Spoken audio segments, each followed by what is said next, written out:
लेकिन सोने से पहले तो लड़कियां याद करके तुम सोते हो कि किसको टक्कर मारी आज, किसको नहीं मारी, किसको देखा है, किसको नहीं देखा, किसके साथ चैटिंग की है, किसके साथ रह गई है, किसने आंख में टक्का किया, किसने नहीं किया। तो सपने में परमेश्वर बात क्या करेगा तुमसे। जादू करने वाले लोग 2 बजे उठते हैं, रात के 12 बजे उठते हैं, 1 बजे उठते हैं, जादू करने के लिए स्पेशल जाते हैं जंगलों में, कहीं दूर स्थान पे रात को उठते हैं। और हमारे लोग रात को सोते हैं, फिर बोलते हैं मेरी बुआ ने ना मेरे से जादू करता है, पास्टर जी करियो प्रेयर। वो करेगी जादू तुम पे, तुम रात को सोई हो, वो रात को जादू टोना कर रही। तुम भी रात को उठो और भगाओ शैतान को लाठी से, और वो भागेगा भी। अगर आप क्रिश्चियन हैं, संपूर्ण छुटकारा चाहते हैं, तो ये बात मेरी ध्यान से सुनना, कान में स्पिरिट में आज सुन के नहीं, इसको गाड़ के लेके जाना। अगर आपकी रात आपके काबू में नहीं है, आप कभी संपूर्ण छुटकारा नहीं हासिल कर सकते। आप जितने मर्जी बड़े बिशप के, अपोस्टल के, पास्टर के बेटे क्यों नहीं हैं, आप जितने मर्जी बड़े दान देने वाले क्यों नहीं हैं, अगर आपकी रात आपने काबू में नहीं की, आप छुटकारा नहीं पा सकते। आम लोगों के लिए रात सोने के लिए है, रात हो गई सो जाओ। मेरे और आपके लिए रात खुदा से मिलने के लिए है। वो क्या कहना चाहते हैं? रात को डर लगता है लोगों को, लगता है कि नहीं लगता? आपको मालूम बाइबल क्या कहती है? बाइबल कहती है यहोवा घोर अंधकार में रहता है। जिनको अंधेरे से डर लगता है, शैतान उनको डराता है कि मैं यहां पे हूं, लेकिन घोर अंधकार में शैतान नहीं, क्रिश्चियन लोगों के लिए परमेश्वर खड़ा है। बाइबल कहती है इजराइल के खिलाफ एक राजा उठा और इजराइलियों को मारने के लिए गया, और इजराइली जो थे वो परमेश्वर की कौम थी। और बाइबल कहती है जैसे ही इजराइल के सामने वो लड़ने के लिए गया, वो हारने लग गया। और जब वो हारने लग गया, उस राजा ने क्या किया? अपना बड़ा बेटा लिया और कुर्बान कर दिया अपने देवता के सामने। और बाइबल कहती है इजराइल पर बड़ा ही प्रकोप हुआ और इजराइल हारने लगा। मुझे ये बात कभी समझ नहीं आई कि ऐसा कैसे हो सकता है कि एक शैतानी व्यक्ति शैतान को, क्योंकि जो शैतान था वो इंसान की बलि लेता है और कोई धरती पर इंसान की बलि नहीं लेता, लेकिन जैसे ही उसने इंसान की बलि ली, और बाइबल कहती है कि वो इजराइल हारने लगा। क्यों इजराइल हारने लगा? अगर परमेश्वर इजराइल के साथ था तो शैतान का काम सफल कैसे हो सकता है? उसमें परमेश्वर हमें एक सीखने के लिए चीज बोल रहे हैं। आपका वैरी, आपका दुश्मन आपसे ज्यादा समर्पित अगर होकर चले, परमेश्वर के सामने उन्होंने एक भी कुर्बानी नहीं दी, लेकिन उनका जो वैरी था वो अपने बेटे की कुर्बानी दे गया। परमेश्वर इस बात से गुस्सा था इजराइल के ऊपर से कि तुम्हारे दुश्मन को कुर्बानी का, बोने का अर्थ मालूम है, लेकिन जो मेरी प्रजा है इनको कुर्बानी का, बोने का अर्थ मालूम नहीं अभी तो। और बाइबल कहती वो हारने लगे और बड़ी सोच में पड़ गए कि अगर परमेश्वर हमारे साथ है तो शैतान हमारे ऊपर अटैक क्यों कर सकता है, वो हमारे ऊपर कब्जा कैसे कर सकता है, वो हमारे ऊपर सफल कैसे हो सकता है। जब मैं छुटकारे की आपसे बात करता हूं तो ये बात ध्यान में रखो कि छुटकारा सिर्फ परमेश्वर के ऊपर निर्भर नहीं करता। ये 50-50 की गेम है, जहां 50% आपका और 50% परमेश्वर का होगा। तुम्हें नौकर नहीं बोला गया, उसने कहा तुम प्रभु यीशु मसीह के सहकर्मी हो, तुम उसके साथ मिलकर कार्य करते हो। जब मैं छुटकारे की बात करता हूं, चाहे वो आपके परिवार का छुटकारा हो, चाहे वो आपके फाइनेंस का छुटकारा हो, चाहे वो आपके शरीर का छुटकारा हो, चाहे वो आपकी स्पिरिचुअल लाइफ में शैतान से छुटकारा हो, ये सारे छुटकारे आप पर निर्भर नहीं करते, ना ही परमेश्वर पर निर्भर करते हैं। ये आप और परमेश्वर दोनों पर निर्भर करते हैं। क्योंकि होता क्या है, जब विश्वासी परमेश्वर में आता है, वो सारी चीजें परमेश्वर पर छोड़कर परमेश्वर की ओर देखता रहता है। और बाइबल कहती है परमेश्वर ने कहा मैंने तुम्हें सांपों और बिच्छुओं को रौंदने का और शत्रु की सारी सामर्थ्य पर अधिकार दिया है, किसी भी वस्तु से तुम्हें कुछ भी हानि नहीं होगी। हम परमेश्वर की ओर देख रहे हैं कि वो दुष्ट आत्मा को दूर करेगा, और परमेश्वर हमारी ओर देख रहा है कि तू कब समझेगा कि मैंने जो दुष्ट आत्मा के ऊपर अधिकार दिया है। हम परमेश्वर की ओर देख रहे हैं और परमेश्वर हमारी ओर देख रहे हैं। इसलिए जब आप ये छुटकारे का वचन सुनते हैं, आपको मालूम होता है कब परमेश्वर की ओर देखना है और कब अपना काम करना है जो परमेश्वर ने मुझे अधिकार दिए हैं करने के लिए। हालेलुया। आप मेरी बात समझना ध्यान से। इसलिए रात को आप ब्लू फिल्में देखते हैं, रात को मोबाइल आपको खतरनाक तरीके से छेड़ता है, रात को आपको हर तरह के काम याद आते हैं, रात को जब नींद नहीं आनी चाहिए जिस टाइम आपको तब भी आती। लेकिन अगर आप टीवी देखने जाएं फिर नींद नहीं आती, लेकिन अगर आप बाइबल पढ़ने लगे आपको नींद आने लगती है। आप मोबाइल पे चले जाए 2 घंटे आप देखते रहते हैं किसने क्या कमेंट किया, लेकिन अगर आप वही 2 घंटे में प्रेयर करने लग जाए आपको नींद आने लगती है। आपको मालूम होना चाहिए कि शैतान कहीं ना कहीं आपके छुटकारे को रोकने की कोशिश कर रहे हैं। आप टीवी देख के सोएंगे, परमेश्वर दर्शन नहीं देगा आपको। मेरा एक्सपीरियंस मैं आपको बता रहा हूं। आप टीवी से कट होके रात को टीवी देखना सोने से पहले छोड़ दीजिए, मोबाइल देखना छोड़ दीजिए, फालतू की चीजें छोड़ दीजिए, जस्ट प्रेयर कर कीजिए और सो जाइए। देखिए क्या होता है आपकी लाइफ। जब रात होती है लोगों को डर लगता है क्योंकि शैतान उन्हें डराता है। क्रिश्चियन लोग नहीं डरते, क्यों? उसी रात को परमेश्वर दर्शन के द्वारा, सपने के द्वारा आपसे बात करके आपको छुड़ाने की कोशिश करता और करता है। दूसरे लोगों के लिए रात सोने का टाइम है। आपका एनिमी अपनी लाइफ को सरेंडर कर रहा है, आपका एनिमी सब कुछ छोड़ छाड़ के आपको दबाने के लिए आ गया। और आप अगर टीवी देखेंगे, अगर आप रात को सोएंगे, अगर आप ऐसा कुछ नहीं करेंगे, तो मत सोचो आप क्रिश्चियन है तो आप अपने आप जीत जाएंगे या आपको अपने आप छुटकारा मिल जाएगा। एक बात याद रखना, क्योंकि आप यहोवा को मानते हैं और जीसस को मानते हैं, इसका मतलब ये नहीं आप हर टाइम जीतेंगे। जब तक आप उस विक्ट्री के लिए, जब तक आप उस छुटकारे के लिए, जब तक आप उस जीत के लिए अपना प्रयत्न नहीं देंगे, अलर्ट नहीं होंगे, आप समर्पित नहीं होंगे, तब तक वो छुटकारा आपकी लाइफ में एंटर नहीं करता। मेक श्योर, मैंने कहा आपको आपकी नाइट की वैल्यू मालूम हो। आमीन। क्योंकि दूसरे लोगों के लिए नाइट का मतलब है मस्ती, नाइट का मतलब है सोना, नाइट का मतलब है अपने शरीर को आराम देना, लेकिन हमारे लिए वो मकसद अलग है। नाइट का मतलब है खुदा के साथ कम्युनिकेट करना, उसके साथ बात करना, उसके दर्शनों को लेना, उसकी आवाज को सुनना, स्ट्रेटेजी को लेना जो परमेश्वर ने आपके लिए रखी हुई है, और उसकी बरकत को लेना। कब सुलेमान ने बुद्धि पाई बताओ मेरे को? रात को। असली रात को के सपने में? सपने में बात कर रहा है परमेश्वर से। सपने में आदमी बात कैसे कर सकता है? मेरे को ये बात बताओ। परमेश्वर अगर सपने में आके आपसे पूछे तो आप बात कैसे कर सकते हैं? अगर आप सोने से पहले तैयारी करें तो आप सपने में बात कर सकते हैं, लेकिन सोने से पहले तो लड़कियां याद करके तुम सोते हो कि किसको टक्कर मारी आज, किसको नहीं मारी, किसको देखा है, किसको नहीं देखा, किसके साथ चैटिंग की है, किसके साथ रह गई है, किसने आंख में टक्का किया, किसने नहीं किया। तो सपने में परमेश्वर बात क्या करेगा तुमसे? सपने में परमेश्वर बात करेगा अगर तुम रेडी हो। सुलेमान रेडी होकर सोया कि मैं इतनी बड़ी प्रजा का न्याय कैसे करूंगा, लाखों लोग हैं मेरे सामने, मुझसे उम्र में ज्यादा हैं, मैं इन लोगों के साथ बात कैसे करूंगा? हे परमेश्वर दया कर, दया कर, दया कर, दया कर, दया कर कर, कर, कर सो गया। आप प्रेयर में सोएंगे, आप फास्टिंग में सोएंगे, आप मेडिटेशन में सोएंगे, आप यीशु मसीह के लहू को याद करते करते सोएंगे, जिंदगियां बदल देगा वो आपके परिवारों। मेरा परिवार जानता है रात को मैं कहां होता हूं। मैं अपने प्रेयर रूम में जाता ही जाता हूं। अपनी प्रेयर करके मुझे वापस आना है। वो नाइट 11 बजे हो, वो 12 हो, वो 1 हो, वो 2 हो, लेकिन उस नाइट में मुझे प्रेयर करनी है। ये मेरी शुरू से आदत रही जब से मैं मसीह में आया हूं। मुझे आज 18 साल हो गए बैप्टिज्म डे में, तो मुझे मालूम है कि मुझे नाइट प्रेयर में जाना है। ये मेरी लाइफ का हिस्सा बन चुका है। ये मेरी लाइफ का एक अटूट हिस्सा बन चुका है। मैं एफर्टलेस हूं इस चीज में कि मुझे नाइट प्रेयर करनी है। मैं एफर्टलेस हूं कि मुझे मॉर्निंग अपनी पर्सनल प्रेयर करनी है। पर्सनल प्रेयर के पहले कोई काम मुझे पसंद नहीं। आप जितना मर्जी इंपॉर्टेंट इशू लेके आओ मेरे पास, लेकिन जब तक मैंने अपनी पर्सनल प्रेयर कंप्लीट नहीं की, ना तो मैं लोगों से मिलना चाहता हूं, ना मैं अपनी फैमिली से बात करके खुश हूं। मुझे पहले अपनी पर्सनल प्रेयर करनी है, उसके बाद मैं आऊंगा और बाकी सारे काम करूंगा। ये मेरी लाइफ है। मुझे मालूम है कि परमेश्वर ने मुझे छुटकारा दिया है। कैसे दिया है ये भी मुझे पता है। अब कैसे वो बना रहेगा ये भी मुझे पता है। और छुटकारा जो मुझे चाहिए मुझे कैसे मिलेगा ये भी मुझे पता है। और यीशु मसीह के नाम में आज से आपकी लाइफ प्रेयरफुल, आज से आपकी लाइफ समर्पित, आज से आपकी लाइफ पापों से रहित। आमीन हो। चाहे तो ये फायर आपकी बॉडीज में, हड्डियों में, ब्लड में जाए। हालेलुया। कई लोगों को आज छुटकारे की जरूरत नहीं होती। उन्हें लगता है कि मेरी बॉडी भी ठीक है, मेरा परिवार भी ठीक है। लेकिन अगर आपको बाइबल कहती है अगर तू स्थिर है, अगर तू खड़ा है, तो चौकस रहना कहीं तू गिर ना जाए, क्योंकि आगे शैतान भला नहीं है। वो अच्छे लोगों पे अटैक करना चाहता है। वो आपकी सेहत पे, आपके फाइनेंस पे अटैक करना चाहता है। अगर कोई खड़ा है आराम से बोलता है, मुझे लगता है कि मुझे इन चीजों की जरूरत नहीं, मुझे नाइट में सब कुछ ठीक है मेरा। अगर आपका सब कुछ ठीक है तो शैतान ये चाहता है कि फ्यूचर में वो ठीक ना रहे। लोग अपनी स्टोरी सुनाते हैं, मैं बड़ा अच्छा था, मेरा फाइनेंस बड़ा अच्छा था, लेकिन ये फलानी चीज हो गई, उसके बाद मैं डाउन हो गया। लोग बोलते थे कोविड के टाइम जब लॉकडाउन लगा, अब देखते हैं चर्चेस कैसे चलती हैं, अब देखते हैं जब लोग नहीं आते, हम देखते हैं कौन खड़ा रहता है। हमने लाइफ में इतनी चैरिटी नहीं की जितनी कोविड के टाइम में चैरिटी की। लाइफ में कभी रोज लाखों रुपए का सामान आता था, रोज, एवरी डे। क्योंकि हमारा छुटकारा फाइनेंस पे निर्भर नहीं करता, देश की इकोनॉमी पे निर्भर नहीं करता। हमारा छुटकारा निर्भर करता है कि हम परमेश्वर के वचन को किस रीति से जानते हैं। आमीन। बाइबल कहती पौलुस और सिलास को पकड़ के लेके कहते यीशु मसीह का प्रचार करते हैं ये लोग, पकड़ लो इनको, ये हीलिंग का पाखंड करते हैं, पकड़ लो। बाइबल कहती उन्हें पकड़ लिया। बाइबल कहती आधी रात में पौलुस और सिलास उठे और जोर जोर से वर्शिप करने लगे, और उनके पांव जो थे वो लकड़ी में कील के साथ ठोके हुए थे, और वो वर्शिप कर रहे थे। और कैदी देख रहे थे और सुन रहे थे। कैदी सोच रहे थे शायद इनको मार ज्यादा पड़ गई है, थोड़े मेंटल असर हो गया इन पे, थोड़ा अटैक हो गया ना दिमाग पे, तो शायद थोड़ा घबरा गए ये लोग। और बाइबल कहती आधी रात जब वो आराधना कर रहे थे, उस जेल की नींव हिली, स्वर्गदूत आए, बंधन खुले, परमेश्वर ने उसी रात उन्हें आजाद कर दिया। सुनो मेरी बात, दानियेल 2 उसकी 19 आयत, वे भेद दानियेल को रात के समय, फिर से बोलो रात के समय। भजन संहिता 17 उसकी 3 आयत, Thou hast proved my heart, तूने मेरे हृदय को जांचा है। Thou hast visited me, तूने रात को मुझे कहा क्या किया है? विजिट किया है। कब किया है? रात को। हिंदी में लिखा तूने मुझे देखा है। हम इंग्लिश बोलते हैं, हिंदी दोनों छोड़ दो, इब्रानी भाषा में लिखा तूने रात को मुझे पकड़, यानी देखा है, विजिट किया है। इब्रानी भाषा में लिखा तूने रात को मुझे विजिट किया है। प्रेरितों के काम 18-19, परमेश्वर ने एक रात दर्शन में, एक रात, पौलुस से भी परमेश्वर रात को बात कर रहा है। लूका 6:12 यीशु मसीह बाइबल कहते हैं कि प्रार्थना करने के लिए पहाड़ पर गए और सारी रात प्रार्थना की। मत्ती 32 उसकी 24 आयत, याकूब अकेला रह गया और सारी रात प्रार्थना की और मल्ल युद्ध किया, यानी प्रार्थना की।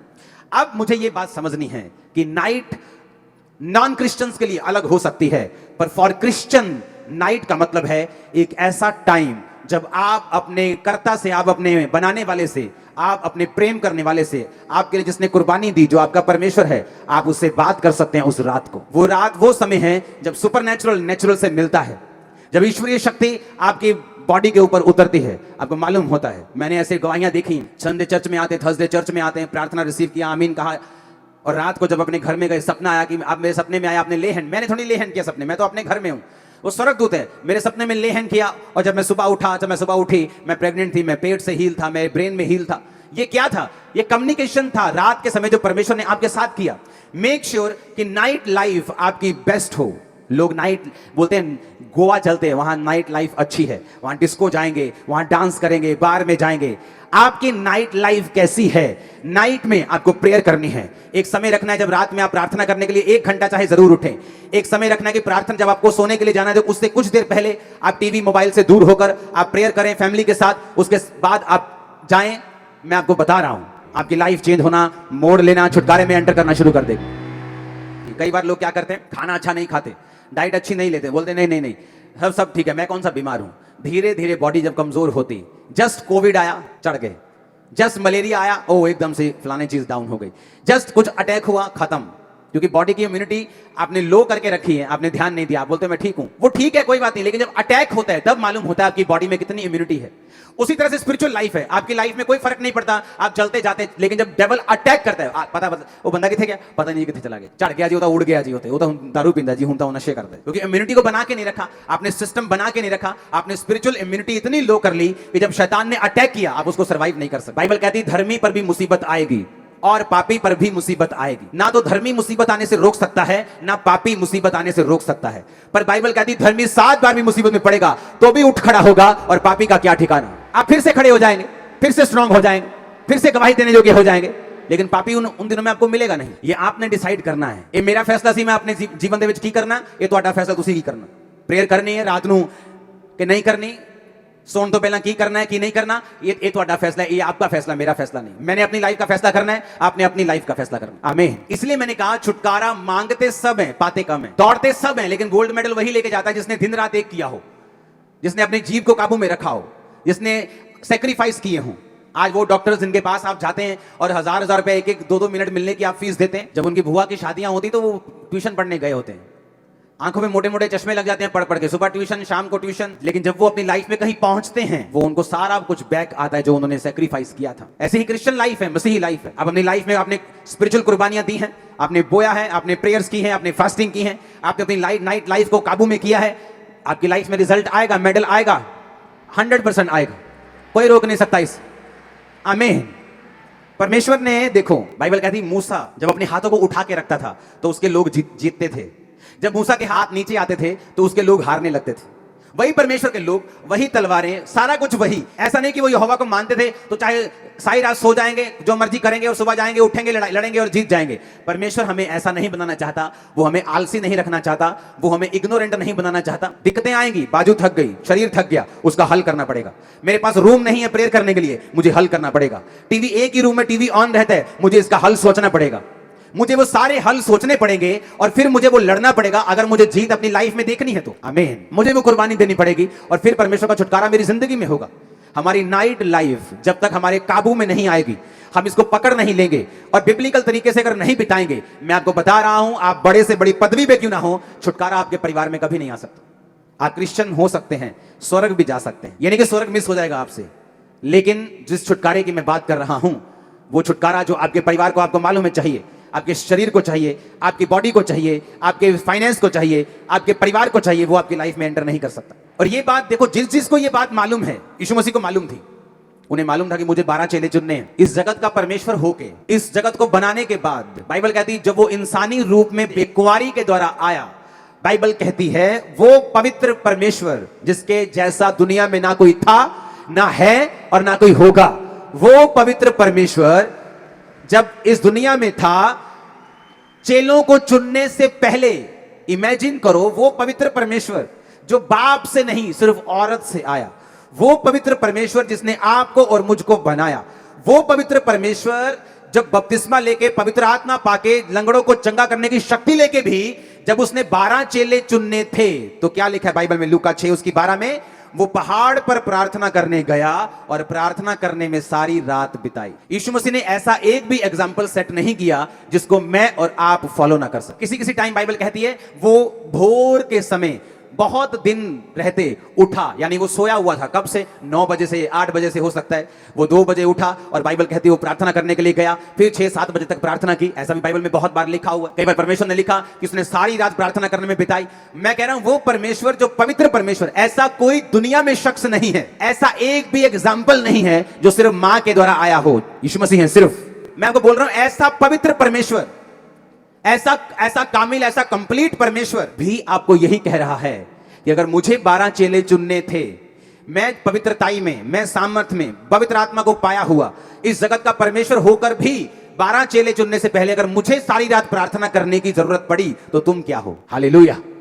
आपकी लाइफ का इंपॉर्टेंट डिसीजन है। मैरिज एक इंपॉर्टेंट डिसीजन है, आप बिना प्रेयर के हो आप फंस जाओगे। आपकी लाइफ का इंपॉर्टेंट डिसीजन है आपकी फाइनेंशियल लाइफ। आप 10वीं में हैं, 12वीं के बाद आपको एक कैरियर का डिसीजन लेना है, लेकिन अभी तो आप बॉयफ्रेंड के चक्कर में, गर्लफ्रेंड के चक्कर में फंस चुके हो। वो 2 साल तो प्रेयर करने के, खुदा मेरी अगुवाई कर, परमेश्वर मुझे उसी कैरियर में लेके जा जो मेरे लिए बेस्ट है। हो सकता है कि एक कैरियर सब लोगों के लिए फायदेमंद हो, लेकिन तुम्हारे लिए वो फायदेमंद ना हो। और हो सकता है एक कैरियर ऐसा है जो 10 लोगों को रास नहीं आया, लेकिन परमेश्वर ने वो तुम्हारे लिए बनाया है, लेकिन तुम्हारे जीवन में वो घुसता नहीं है। क्यों? क्योंकि तुम पाप में और परमेश्वर से दूर हो। वो टाइम जब प्रेयर में जाने का था कि खुदा मुझसे बात कर, मेरी अगुवाई कर, चाहे वो तुम्हारे से वर्बली या मुंह से या कानों में बात ना करे, लेकिन वो तुम्हारे दिल में डाल देगा कि तुम्हें क्या करना है, और तुम वही करोगे जो यहोवा की ओर से ठहराया हुआ होगा तुम्हारी लाइफ में। हालेलुया। कई बार लोग मुझसे पूछने के लिए आते हैं, अच्छा मुझे ये वाला काम करना है, प्रार्थना करना, ये मेरा पार्टनर है। उसी वक्त मैं बोलता हूं नहीं, ये नहीं करना। आपको कैसे पता? मुझे पता है, मैं प्रार्थना में रहता हूं, मुझे पता है परमेश्वर की आवाज क्या है तेरे लिए। अच्छा मुझे ये काम करना है, ऐसा करूं, मैं करूं, हाँ अभी करना है, जल्दी कर, परमेश्वर तेरे साथ है। क्यों? मुझे मालूम है जब आप परमेश्वर के साथ रहते हैं आपको मालूम होता है कि कौन सा डिसीजन सही है। टाइम लगता है इस चीज में, धीरे धीरे आपकी स्पिरिचुअल सेंसेस डेवलप होती हैं, धीरे धीरे धीरे धीरे आप उस चीज में आ जाते हैं। शायद आप पास्टर्स या एक हाई लेवल के जो स्पिरिचुअल जिंदगी कॉलिंग है उस जैसा ना समझ सकें, लेकिन आप अपनी जिंदगी के लिए समझ पाएंगे। कंप्लीट 100% परमेश्वर आपकी अगुवाई करेगा और पवित्र आत्मा आपको बचाएगा अगर आप उसकी आवाज सुनेंगे तो। आमीन।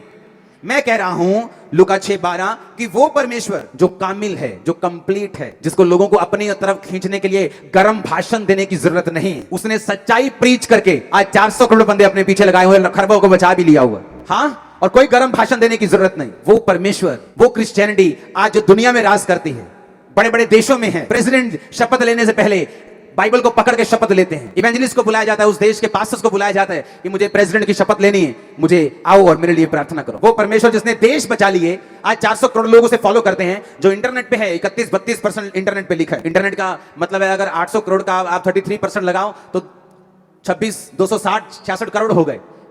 पता है उन 266 करोड़ों में अभी तक शायद मैं और आप भी नहीं होंगे, क्योंकि बोलते हैं अच्छा नाम अंकुर, अच्छा नरूला, नहीं नहीं ये क्रिश्चियन नहीं। सिर्फ 266 वो हैं जिनके नाम जॉन पीटर हैं। और करोड़ों लोग जो इंडिया में हैं, हमारे दूसरे देशों में हैं, पाकिस्तान में और बड़े देश हैं जहां करोड़ों लोग हैं क्रिश्चियन, उनका नाम अभी उस गिनती में नहीं। वो अगर करोगे 400 करोड़ से ज्यादा निकलेंगे, मैं आपको बता रहा हूं। मैं कह रहा हूं वो परमेश्वर जिसने आपको बनाया, ऐसा प्लेनेट ढूंढा है साइंटिस्ट ने जो पूरा हीरे का बना हुआ है, अगर उसको बेच दिया जाए तो $100 की इतनी ढेरियां लगेंगी कि वो चंद्रमा तक पहुंच जाएंगी। वो इतना बड़ा परमेश्वर चेले चुनने से पहले सारी रात प्रार्थना कर रहे हैं, और हमारे चेले सो रहे हैं परमेश्वर के, बोलते ना ना प्रभु ने आपे ही कर देना। वो खुद परमेश्वर होकर बोल रहा है कि मैं प्रार्थना करूंगा, और तुम बोल रहे हो कि उन्हें आपे कर देना। कितनी बड़ी मिस्टेक है, कितनी बड़ी कमी है कि परमेश्वर पे छोड़ देना जो चीज उसने आप पर छोड़ी हुई। उत्पत्ति 32 उसकी 24 आयत। याकूब आप अकेला रह गया और कोई पुरुष आकर पौ फटने तक, जब रात निकल गई स्वर्गदूत कहता मुझे अब जाना है। जैसे नाइट खत्म हुई स्वर्गदूत कहता मुझे छोड़। उसने कहा मैं तुझे छोड़ूंगा नहीं जब तक तू मुझे आशीष नहीं देगा। सारी रात वो मल्ल युद्ध का मतलब है प्रेयर करना। स्वर्गदूत बाइबल कहती है याकूब परमेश्वर से लड़ा। आप प्रभु से लड़ सकते हैं लेकिन गालियां निकाल के नहीं कि जे तू वहां नहीं करेगा तो मैं नहीं मानता तू यीशु। नो नो नो, उसका कोई असर नहीं होगा यीशु मसीह पे। मैंने बहुत ऐसे करके देखी हैं चीजें, कोई असर नहीं। फिर से जो ऊंट है वो पहाड़ के नीचे, उसको आना ही पड़ता है। लड़ने का मतलब बाइबल से कि खुदा तेरे वचन में लिखा है धर्मी का वंश बचाया जाएगा। मैं तेरे वचन के अनुसार धर्मी हूं, मेरा वंश बचाया जाए। आप रोज फाइट करेंगे इस वचन के साथ, आपके वंश को परमेश्वर को बचाना पड़ेगा। जादू टोना करने वाले लोग 2 बजे उठते हैं, रात के 12 बजे उठते हैं, 1 बजे उठते हैं। जादू टोना करने के लिए स्पेशल जाते हैं जंगलों में, कहीं दूर स्थान पे रात को उठते हैं, और हमारे लोग रात को सोते हैं। फिर बोलते हैं मेरी पुआ ने ना मेरे से जादू करता है, पास्टर जी करियो प्रेयर। वो करेगी जादू तुम पे, तुम रात को सोई हो, वो रात को जादू टोना कर रही। तुम भी रात को उठो और भगाओ शैतान को लाठी से, और वो भागेगा भी। नाइट प्रेयर करने वाले लोगों के ऊपर नाइट लाइफ को काबू करने वाले लोगों के ऊपर शैतान अटैक नहीं करता।